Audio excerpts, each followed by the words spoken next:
My husband brought another woman to my 65th birthday dinner, and as he introduced her, a strange and terrible calm settled over me. It felt like the moment after a window shatters, when the air is suddenly still and sharp with the scent of broken things. He said her name, Angela, with a casualness that was more insulting than any lie he could have told. He called her a new business associate, a phrase so flimsy it was transparent. I looked at this woman, who was at least 30 years younger than me, and I saw not a rival but a symptom of a sickness that had been growing in the dark for a long, long time. And I wondered, with a clarity that felt cold and smooth as river stone, why he would bring her here, to this place, on this night, unless he was certain I would stay quiet. The thought was not a question. It was a key turning in a lock. For 42 years, my life with Raymond had been built on a foundation of unspoken agreements. I managed the home, he managed the world. I ensured the linens were crisp, the Sunday dinners were punctual, and the family felt the seamless comfort of a well-ordered life. He, in turn, provided.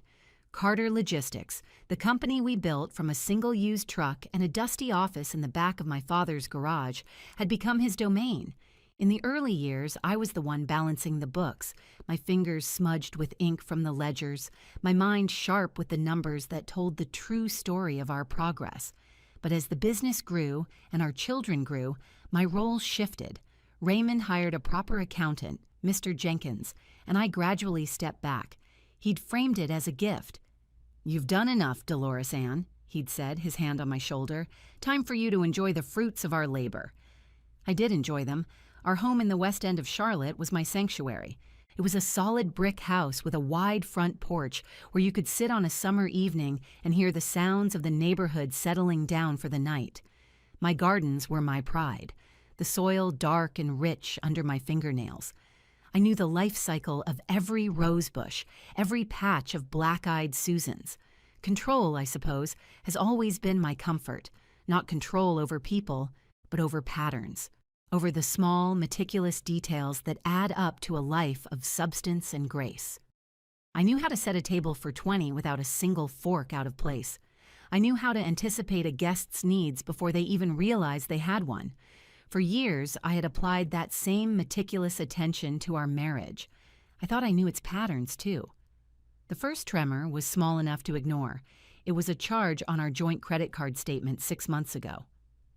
The Gilded Sparrow. I didn't recognize the name. It wasn't one of Raymond's usual places for business lunches, the steakhouses downtown with their dark wood and heavy leather chairs. This sounded different, lighter. I waited until he was home, sitting in his favorite armchair with the evening paper.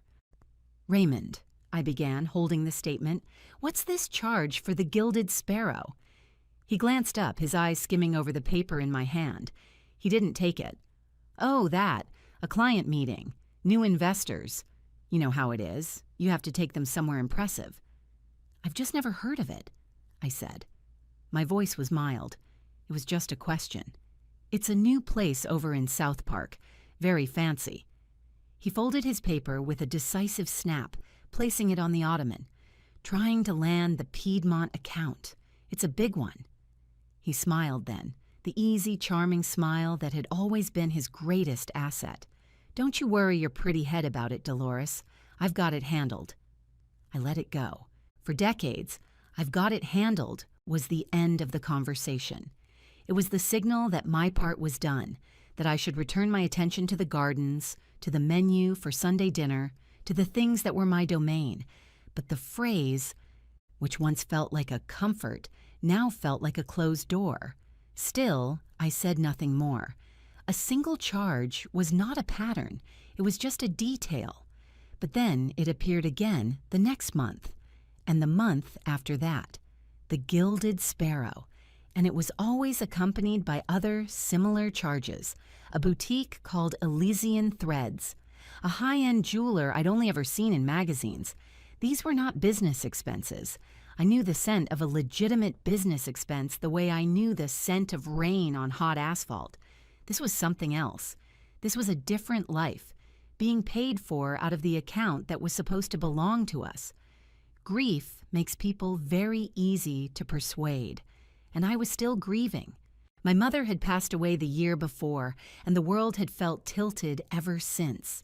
Raymond had been a rock, or so I thought. He handled the arrangements. He held my hand at the funeral. He told me to take all the time I needed. It was during that time, when my attention was turned inward toward the hollow space my mother had left, that he must have started building his other life. He had used my grief as a smokescreen. The thought made a cold knot form in the pit of my stomach. I started paying closer attention. I didn't go to the office, that would have been too obvious. Instead, I logged into the online banking portal for Carter Logistics. It was something I hadn't done in years. My password, remarkably, still worked. Raymond had never bothered to change it. An oversight. Or perhaps arrogance. He simply didn't believe I would ever look. At first, everything seemed normal. Large deposits from clients, payroll going out, fuel expenses, maintenance costs. The familiar rhythm of the business was still there. But as I looked closer, comparing the monthly revenue reports I still had filed away in my office with the deposits being made, I saw it. A discrepancy. It was subtle. 10% here, 15% there. The deposits were consistently lighter than the revenue suggested they should be. It was like listening to a familiar song played slightly out of tune. Only someone who knew the melody by heart would notice the flaw. I knew the melody by heart. I remembered a conversation from about 8 months prior. He'd come into my small home office where I was reconciling our personal accounts. He leaned against the doorframe, loosening his tie. "Still at it?" he'd asked, his voice laced with a kind of weary affection. "Just making sure everything lines up," I'd replied, not looking up from the checkbook. He walked over and placed his hands on my shoulders, gently massaging the tension there. "You know, honey, you don't have to do all this anymore. We pay James Jenkins a handsome fee to manage all this." "I like to keep an eye on things," I said. "It helps me feel grounded." "I know you do," he said, his voice dropping lower, "but I want you to relax, to enjoy your retirement. You've worked hard enough for 3 lifetimes. Let me take care of the finances from now on, all of it. The business, the personal accounts, just let me handle it." I had looked up at him then. His face was earnest. It looked like love. It looked like he was trying to unburden me. So I had agreed. I had handed over the last of the ledgers, the last of the passwords, the last of my control. I had mistaken a cage for a kindness. Ambition, apparently, works both ways. He was ambitious for more money, more life, and I was ambitious for peace, for a quiet final chapter. We were simply working toward different ends. That memory was the final piece I needed. This wasn't an affair born of simple passion. This was a plan, a meticulous, long-term financial strategy designed to build a second life while slowly dismantling our first. The cold knot in my stomach tightened. This was not a betrayal of the heart. It was a betrayal of the foundation. The next morning, I called Mr. Jenkins. He had been our accountant for 30 years, a quiet, steady man with eyes that seemed to notice everything. His father and my father had been friends. He was family in that way that people who have seen you through every stage of life become family. "Dolores Ann," he answered, his voice warm with familiarity. "To what do I owe the pleasure?" "James, I need to ask you a question, and I need you to answer it with complete discretion," I said, my voice low. I was in my office.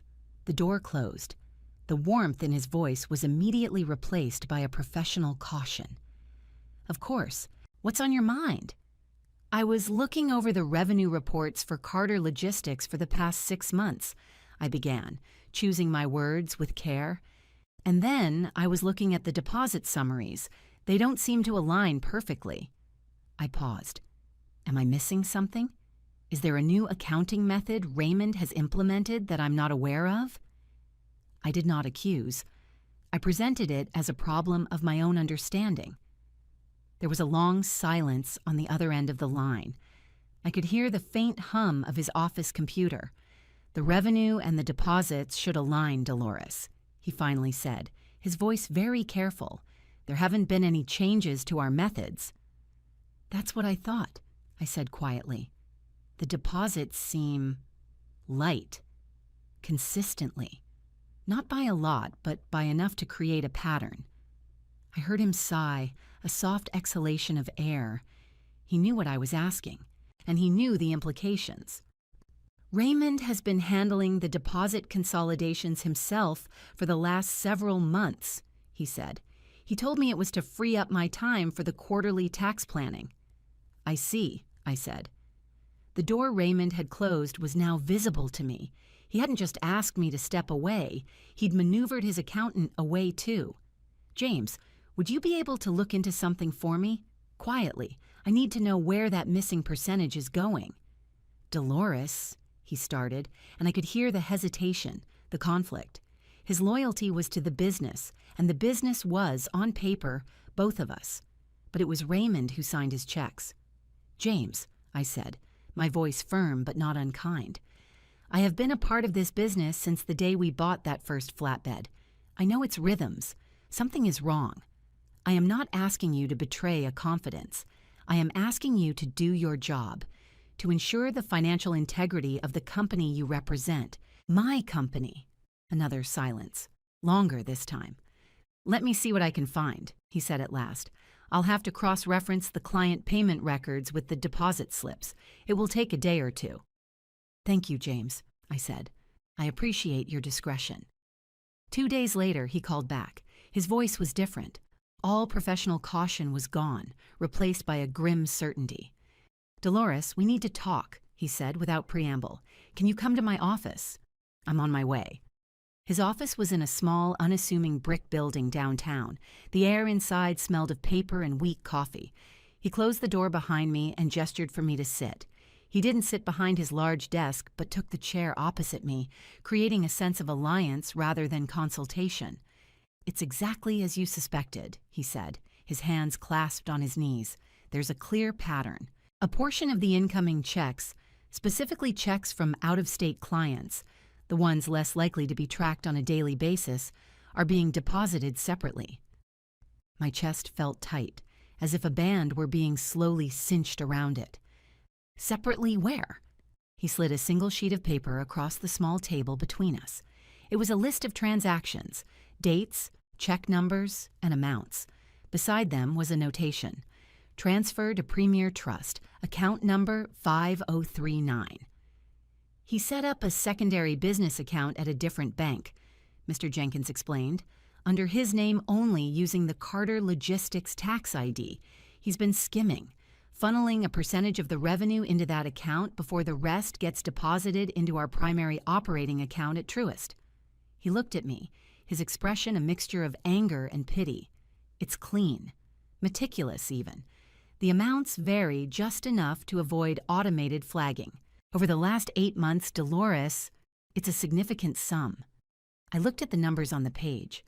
They danced before my eyes for a moment, then settled into a brutal, undeniable reality. It was more than enough to fund a second life, a very comfortable second life. Can we see the activity in that account? I asked. My voice was a whisper. Not without a court order or Raymond's permission.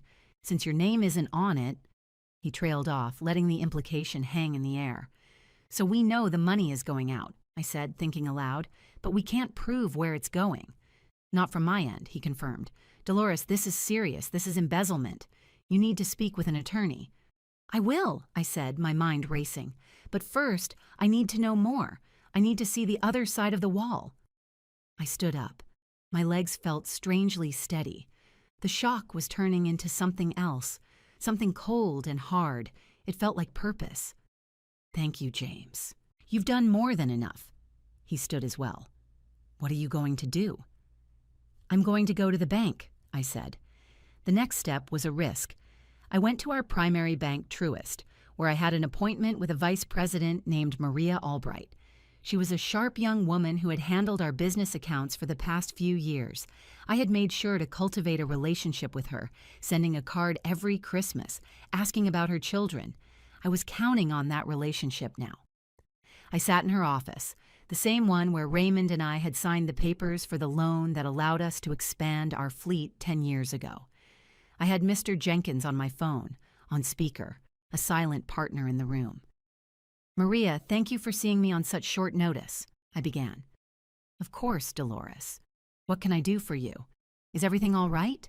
she asked, her brow furrowed with professional concern. "I have a delicate question," I said, folding my hands on her desk.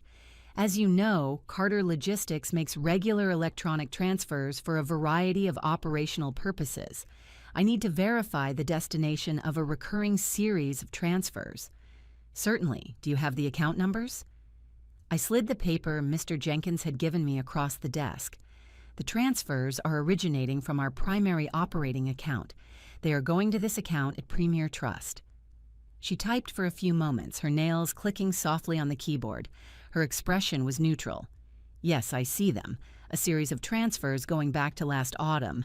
They're coded as intercompany asset allocation." "That's the code Raymond set up." Mr. Jenkins' voice came from the phone.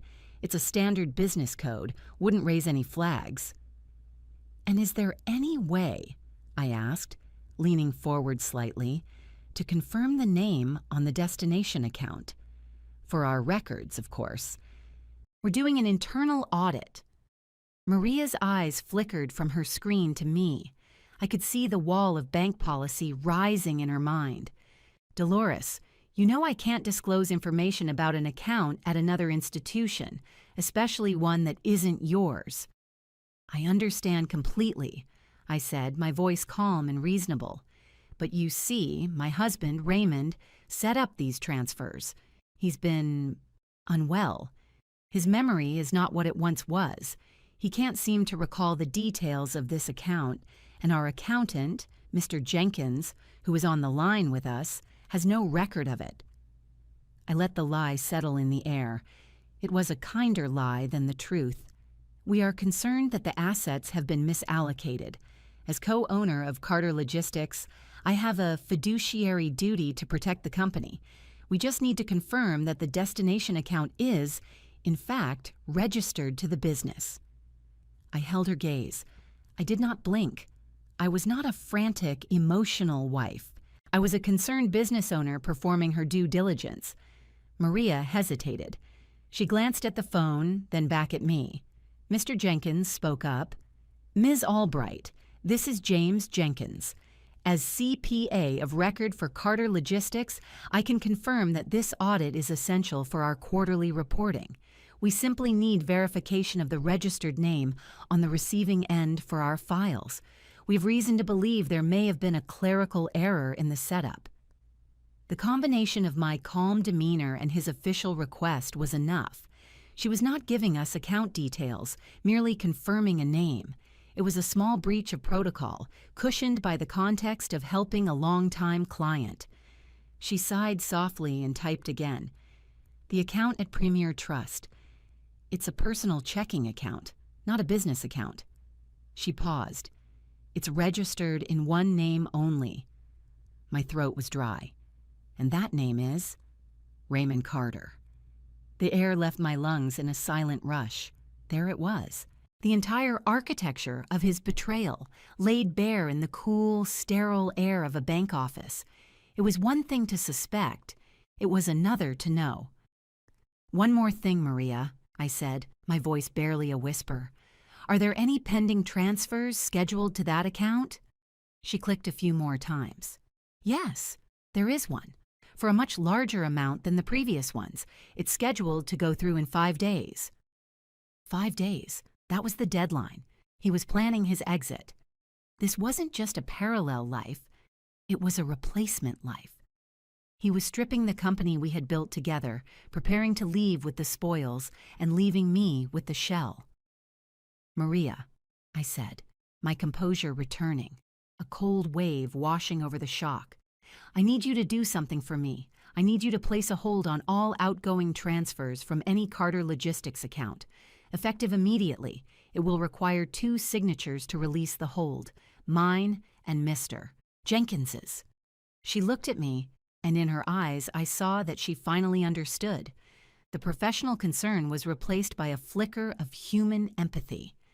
"I can do that," she said softly. "I'll draw up the paperwork right now." I walked out of that bank and into the bright Charlotte sunshine feeling like a ghost. The world was moving around me, cars passing, people talking on their phones, but I felt utterly separate from it all. The foundation of my life had not just shifted. It had been revealed to be sand. For 42 years, I had been living in a house I thought was made of brick, only to discover it was a meticulous illusion. That evening, Raymond came home and told me he was taking me out for my 65th birthday. He had made reservations, he said, somewhere special, a surprise. "Where are we going?" I asked. My voice sounded normal, even to my own ears. "You'll see," he said, smiling that easy smile. "Just wear that blue dress I like so much." The name of the restaurant wasn't mentioned until we pulled up to the valet. The Gilded Sparrow. Of course. The sheer, unmitigated arrogance of it took my breath away. He was not just hiding his new life, he was flaunting it. He was seating me at the very table where he had spent our money on another woman. He was making me an unwitting participant in my own humiliation. We walked in. The restaurant was beautiful, I had to admit, all soft lighting and glittering crystal. A hostess led us toward a large round table in a semi-private alcove, and as we approached, I saw them. My son, Michael, and his wife, Sarah. My daughter, Chloe, who had flown in from Atlanta. My 2 grandchildren. My oldest friend, Evelyn. They were all there. A surprise party. And standing near the table, speaking in a low, intimate voice to my husband, was the woman. Angela. She was wearing a silk dress in a shade of emerald green that I recognized instantly.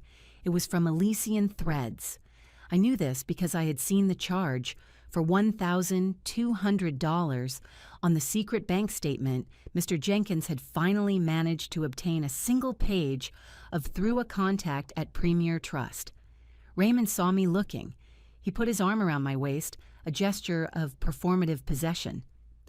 "Dolores, darling, I'd like you to meet Angela. She's a new consultant we've brought on for the Piedmont expansion. Angela, this is my beautiful wife, Dolores." I extended my hand. Her skin was smooth and cool. "A pleasure to meet you," I said. My voice was even. My smile felt like a mask I was holding up with both hands. The dinner was an exercise in unbearable restraint. I sat there, listening to the chatter, the laughter, the toasts to my health and happiness. I watched Raymond play the part of the devoted husband, his hand resting on the back of my chair, his words full of practiced affection. He was magnificent, really, a master performer. And I watched Angela, who had been seated strategically at the other end of the table, watch him. There was a proprietary gleam in her eye. She believed she was the future. She was looking at me as if I were a portrait on a wall, a piece of history soon to be archived. It was during a lull in the conversation, as the waiters were clearing the main course plates, that I overheard it. Raymond had leaned over to speak to Angela, who was seated to his right now after some shuffling. He thought his voice was low enough, but my hearing has always been sharp. "See?" he murmured. His voice a low rumble of confidence meant only for her. "It's fine. She won't say anything in front of everyone. She values appearances too much." And suddenly, I understood something. This entire evening was not just an act of arrogant cruelty. It was a test, a final confirmation for him that I was who he thought I was, a woman who would swallow any amount of pain to maintain the facade of a perfect life. He had brought his affair to my family table because he was certain my dignity was his shield. He was using my own character against me. He believed my strength, my composure, my restraint was actually his greatest weapon. In that moment, something inside me broke, but it did not shatter into a million pieces. It broke clean, like a piece of slate. All the warmth I had ever felt for him, all the years of shared history, all the carefully tended memories, they fell away, leaving only the cold, hard truth of the man he had become. He did not know me at all. The dessert plates were served, a beautiful chocolate lava cake with a single candle flickering in the center for me. Everyone sang "Happy Birthday." I smiled and blew out the candle. I made a wish. It was a very simple wish. After the applause died down, Raymond stood up, tapping his water glass with a spoon. The crystal rang out, silencing the remaining chatter. "If I could have everyone's attention," he began, beaming, "I'd like to propose a toast to my incredible wife, Dolores, 65 years young and more beautiful than the day I met her." He went on, stringing together lovely, empty platitudes about my grace, my strength, my role as the heart of our family. It was a beautiful speech. Every word of it was a lie. He raised his glass. "To Dolores, the finest woman I've ever known." Everyone raised their glasses. "To Dolores," they echoed. I took a sip of water. I did not touch my champagne. When the toast was done, Raymond remained standing. "And now," he said, his smile widening, "I think my lovely wife would like to say a few words." He gestured to me, a grand theatrical sweep of his hand. He sat down, confident, triumphant. He had laid his trap, and he believed I had walked right into it. He expected a few tearful words of thanks, a gentle reminiscence, a performance of the role I had always played. I pushed my chair back and stood up. The room was quiet. Every eye was on me. I looked around the table at the faces of the people I loved, my children, my grandchildren, my dearest friend. And then I looked at my husband. "Thank you, Raymond," I said. My voice was clear and steady. It did not tremble. "And thank you all for being here to celebrate with me. It means the world to me." I paused, letting the warmth of those words settle. Then I turned my gaze fully on Raymond. My smile was serene. A birthday, especially one like this, is a time for reflection, I continued, my voice taking on a different cadence. It was no longer the voice of a wife or a mother. It was the voice of a CEO addressing her board. It's a time to take stock of one's assets, to review the books, so to speak, and I have been doing a great deal of that lately. I saw a flicker of confusion in Raymond's eyes. This was not the speech he was expecting. Angela shifted in her seat. "For instance," I said, my voice calm and conversational, "I've been reviewing the books for Carter Logistics. It's been very illuminating. I've learned so much." I picked up my water glass and held it not to toast, but as a prop. "I learned that on March 12th of this year, a transfer of $4,500 was made from our company's operating account, the one ending in 8821, to a new account at Premier Trust, an account ending in 5039. The change in the room was immediate. It was as if all the air had been sucked out. The low hum of restaurant noise seemed to fade into the background. My son, Michael, who had worked for the company for years, frowned in confusion. Raymond's smile was gone. It had vanished completely. "Dolores," he said, his voice a tight, warning whisper. "What are you doing? Let's not ruin the evening." I ignored him. I looked directly at Michael. And again on April 16th, a transfer of $6,200, and on May 11th, $5,700. There is a very clear pattern, a slow, meticulous bleeding of company assets into an account that, it turns out, is not a business account at all. It's a personal account, in one name. I let my gaze drift from Raymond to Angela, whose face had gone pale.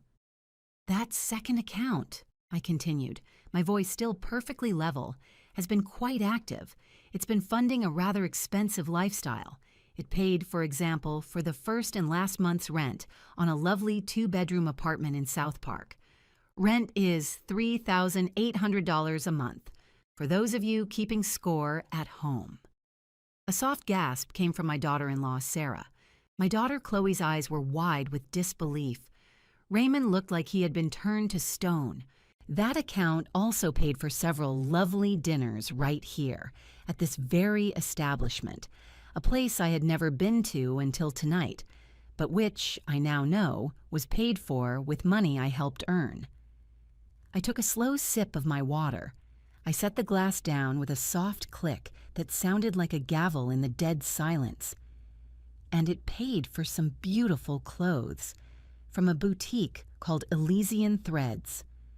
My eyes settled on Angela, a look of mild inquiry on my face, including, I believe, that stunning emerald silk dress. It really is a beautiful color on you. The woman's composure finally broke. The color drained from her face, leaving her looking sickly under the soft restaurant lighting. She looked at Raymond, her eyes pleading for him to do something, to say something, to fix this. But he couldn't. He was trapped. He stared at me, his expression a mixture of fury and utter shock. He had profoundly miscalculated. He had mistaken my silence for weakness, my composure for compliance. He had never imagined that I would use his own public stage to deliver my financial report. I looked back at the table, at my family. So, for my 65th birthday, I said, my voice softening just a little, I have decided to give myself a gift, the gift of clarity, the gift of truth, and the gift of a company that, as of 9 o'clock yesterday morning, is under new management. I looked at my son. Michael, I'll see you at the office on Monday morning. We have a lot of work to do. I picked up my purse from the back of my chair. Thank you all again for coming. Please enjoy the cake. It's already been paid for. And with that, I turned and walked away from the table. I did not look back. I walked through the beautiful, glittering restaurant, my back straight, my head held high. I could feel the eyes of every diner on me, but I did not care. The facade was gone, and in its place was a foundation of my own making. It was smaller, perhaps, but it was solid, and it was mine. The days that followed were a blur of legal meetings and difficult conversations. Michael was my rock. He was angry, of course, furious at his father, but his primary concern was for me. He sat with me in the lawyer's office, his presence a silent, solid promise of support. Mr. Jenkins had already done the important work. The accounts were secured. The final large wire transfer Raymond had scheduled, his golden parachute, had been stopped. He was locked out of the business he had tried to steal. Raymond tried to fight it at first. There were angry phone calls, threats of legal action. But he had no ground to stand on. The evidence was irrefutable. The paper trail was perfect. He had been so meticulous in his deception that he had, in effect, created a perfect case against himself. His arrogance was his undoing. He moved into the South Park apartment permanently. Angela, I heard through the grapevine, did not stay with him long. A man with a frozen bank account and a pending lawsuit was not nearly as attractive as a successful business owner. Eventually, the lawyers hammered out a settlement. I kept the house. I kept control of the company. He was left with a portion of our personal savings and the consequences of his choices. I did not fight for vengeance. I fought only for what was rightfully mine. Months have passed. The house is quieter now. The silence, which at first felt cavernous and lonely, has slowly transformed. It has become peaceful. It is the silence of a space that is entirely my own. I have found a new rhythm.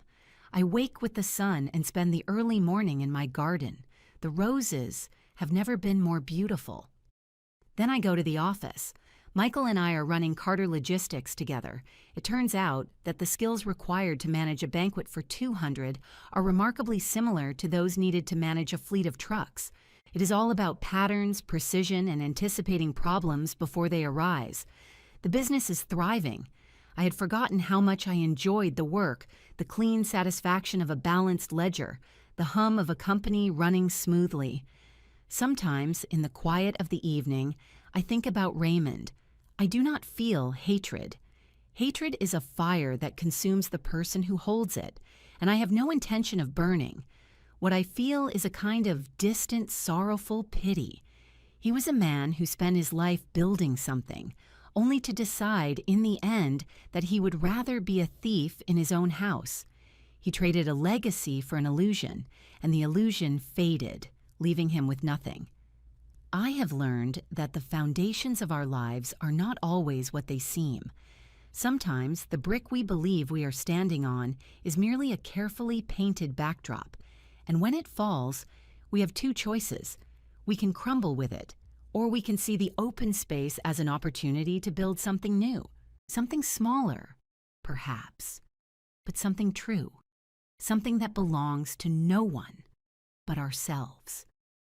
My foundation is made of the rich soil of my garden, the steady loyalty of my children, and the quiet, unshakable knowledge of my own strength.